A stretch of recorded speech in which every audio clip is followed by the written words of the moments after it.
Гитарчин хүн гэдэг бол нэг юу байх хэвээр байна. За нэгдүгээр хөгжимчин. Хөгжимчин хүн гэдэг юу гэхээр хөгжимчин хүнд 3 сонсгол заавал байх хэвээр. За нэгдүх нь аялгауны сонсгол ямар аялгау тоглох гэж байгааг мэддэг байх хэвээр тийм үү? Аялгау сонсож цэжилж чаддаг байх хэвээр. Миний бодлоор шүү дээ. Хоёр дахь нь болохоор химнэлийн сонсгол. Химнэлийн сонсгол маань гэдэг нь юу гэхээр одоо нэг тухайн юм ритм явж байгаа тэр ритмийг шууд мэдэрч чаддаг нөгөө нотныхаа хэмжээнүүдийг ойлгож чаддаг. Гурав дахь нь болохоор одоо нөгөө орсууд болохоор тэгээд идэв. Гармонический слух гэдэг орсууд. Би бол хувьдаа тэгж орчуулдаг. Дуурслын сонсгол гэдэг. Өөрөөр хэлбэл ямар аккорд дуурч байгааг сонсч чаддаг. Энэ гурван сонсгол хүнд байгаас хүн хөгжимчин болох гээд оролдоод үзэж болно тий. Энэ гурван сонсгол байсны дараа одоо нөгөө хөгжимчний одоо авиас хэрэгтэй дээр нь тий. Авиас ингээд орж ирнэ. За ингээд энэ бүхэн бүрцийн дараа за би гитарчин болъё гэж бодъё тий. Тэгэхээр за мэдээж гитартаа болно.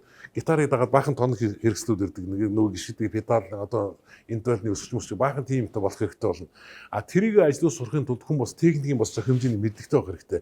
Тэр хэрэгслүүдээ сонсож мэдэрдэг те ямар тохиргоо хийх юм бол өөрт нь илүү гоё дуурах, өөртөө санагдах тэр гоё тохиргооны одоо гитарын дууралтынхаа гоё юуг олж авахын тулд заавал тэрийг ажлууд чаддаг байх хэрэгтэй. Тэгээд 3 дугаар асуудал нь яг сайн гитарчны гол юу бол 3 дугаар асуудал нь гитарч өөр хөгжим зохиолч байх хэрэгтэй. Өөрөөр хэлбэл тухайн нэг дуун дээр тоглоход яг тэр дуучинтайгаа тэр тоглож байгаа гитарын соло нь яаж одоо гоё ингэж юм төгс зохиролтой байж чадах, зохицуулж чадах уу те. Тэгээд тэрийг өөрөө зохиож тоглоод ер нь ихэнх хамтлагийн гитарч бол гитарын тэр импровизац гэдэг. Импровизацийг бол дандаа өөрснөө бодож олдог. Ер нь бол одоо дуучин ингээд яг энэ аяг ингэж тоглоом гэдэг шийдэх бол ер нь маш ховор байдаг. Одоо чинь манай Баашка гэхэд бол ингээд нэг иймэрхүү гэж хэлцдэг. Тэр аялгауг өгсөн нотуудын би шууд юунд нь даруулдаг өөрийнхөө гитарын манерт оруулаад тэгж тоглох юм уу те. Харан гэтрийг бол харж байхад тэр бол манлайхын тэр бол зүгээр шууд өөрснөө юугаа хийдэг. Өөрийнхөө гитарын гослуудыг. Тэгэхээр одоо шин манлайх лавга дуулж байгаа манлайх хажуугаар гитарын гос тоглож чинь Баашка дуулж байгаа би хажуугаар гитарын гос тоглож чинь гэдэг чинь болохоор бид нэр одоо лавг сүрэн Бачлуун гэдэг хоёр дуусныхаа яг ийм нотоос эхлээд ийм юм дээр гитарын гоцлолууд тэр дуу хязгаарч унгаж болохгүй заавал өргөж байх хэвээр. Тэгэхээр тэрийг хийхэд бол гитарч бол өөрөө яг зохиож болохоос өөрөөгүй. Тэгэхээр өөрөөр хэлбэл нэгдүгээр гитарч хүн гэдэг бол хөгжимчин байх хэвээр. Хөгжимчин байх хэвээр гэхээр нөгөө гурван нөхцөл бүрдээ дээр нь авиас нэмэгдэнэ гэж байгаа шүү дээ. Хоёрт нь болохоор техникч байх хэвээр. Техник технологитой харьцаж чаддаг байх хэвээр. Өөрийнхөө юмыг мэддэг байх хэвээр. Гуравдугаар нөхцөл нь болохоор хөгжим зохиолж байх хэвээр. Ийм л гурван нөхцөл бүржиж сая гитарчин гэдэг одоо энэ рок поп урлагийн гитарчин гэдэг хүн бол яг ийм юунаас сонгодог хөгжимчд бол өөр. Сонгодог хөгжимчд бол нөгөө хөгжимчин байна гэдэг үндсэн юуг билүүлээд дээр нь ноото уншаад тэр зохиолын мэдрэг тоглодог багт хангалттай байхгүй. Рок поп урлагийн гитарчин бол нөгөө импровизац гэдэг improvisation гэдэг англиар хэлээд тэрийг заавал тоглож чаддаг. Өөрөөр хэлбэл өөрөө зохиолж байх хэвээр. Тэрүүгээр ялгаатай байдаг.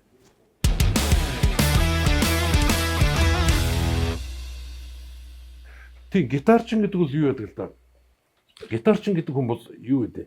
Нэгдүгээр хөгжимчин байх хэвээр. Хоёрдугаар техникч байх хэвээр байхгүй. Яг гэвэл гитарт зориулагдсан баахан тийм эффект педалууд энэ нэг юм баахан хэрэгслүүд байдаг шүү дээ. Тэднэр дундаас өөрийнхөө тэр яг нэг саундыг гаргаж авах хэвээр. Тэгэхээр мэдээж одоо ингэдэг шүү дээ. Хэлчид бол одоо шин сонгодог хэлчид байна шүү дээ. Сонгодог хэлчид бол ерөөсөө яг нотороо ингээл нөгөө цэг таслалтахгүй ингээл тоглодог. Зүгээр тэрэндээ тухайн хэлчийн одоо вибрац жоохон өөр ч юм уу те эсвэл одоо бас нөгөө синчокны уцсан дээрж байгаа даралт мартсан шалгаад жоохон ч өөр сонсогддог болохоос ерөнхийдөө бол дуурална. Энэ рок хөгжмийн гитарч болонгууд гитарч юм болгоо өөр ингэсэн саундтай. Бүгд хоорондоо өөр. Жишээ нь ингээд Стив Vai гэхэд өөр те Gary Moore гэхэд өөр юм уу Slash гэхэд өөр бүгд өөрөөр саундтай. Тэр нь болохоор тухайн гитарчны өөрийнхөө нөгөө яг мэдрэлээр гаргаж авсан, мэдрэмжээр гаргаж авсан одоо дууралт гэх юм уу те тэрний юу нөхгүй өөрийгөө таниулах одоо юу. Тэгэхээр дээр нь бас тэгээд нэг зовлон гараад эхэлдэг. Яг тэгэхээр жишээ нь Slash хаацсан гэдэг тийм одоо яг юм Gibson Les Paul гэдэг гитар тоглодог. Энэ гитар бас чамгүй үнэтэй байдаг тий. Тэнгүүд яг Gibson-ийн тэр дууралтыг гаргаж чадах өөр гитар байдаг байхгүй. Жишээ нь. Тэгэхээр яг тэр Slash шиг тийм маягийн гитарчин болоё гэж бодох юм бол яг Slash-ийн өөрөх нь хэрэглэдэг тэр өсгчийн тэр педалуудын тий гişгүүрүүдийн тэгээд яг тэр гитарын авахгүй хизээч тэр Slash-д дууралт гарахгүй басны тийм зовлон байдаг.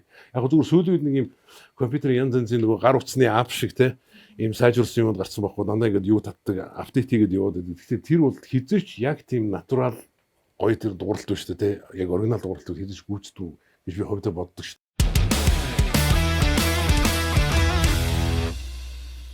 Ер нь гитарыг одоо би бол сая ингээд шууд ингээд дижитал одоо апууд ашиглаад тоглоод байгаа байхгүй юу. Ер нь бол юу Никто мод студ бичгтэй бид дандаа юу ашиглаж бичдэг. Одоо нөгөө ер нь бүх концертанд хүмүүс харсан багтаа гадны концертын дээр маршал ч юм уу те нэг тийм бичгтэй нэг баахан юм харын боксууд гитарч ардаа тавьсан байдаг те. Тэр бокс нь болохоор яг нөгөө тухайн гитарч яг нөгөө хувийн өсгчүүд нөхгүй. Одоо амплифайерууд нь те. Тэрний гарч байгаа дууралт хамгийн цэвэр хамгийн зөв дууралт байдаг. Тэгэхээр тэр дууралтаа ч гэсэн студ байлгаж явах хэрэгтэй би боддог. Би бол энэ сүүлийн хэдэн жил бичлэгэн дээр бол дандаа тийм өсгч ашиглаж бичиж байгаа. Өсгч авчираад энэ задлын өрөө тавьчихна.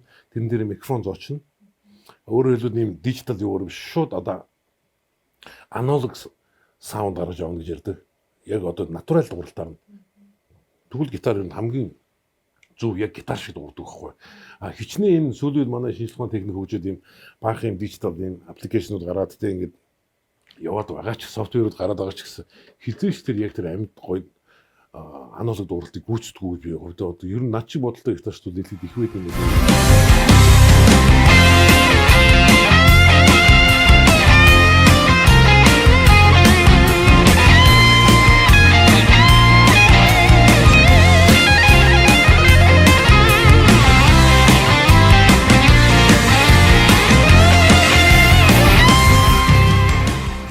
Мэдлэг туршлага тань дээр ирлээ.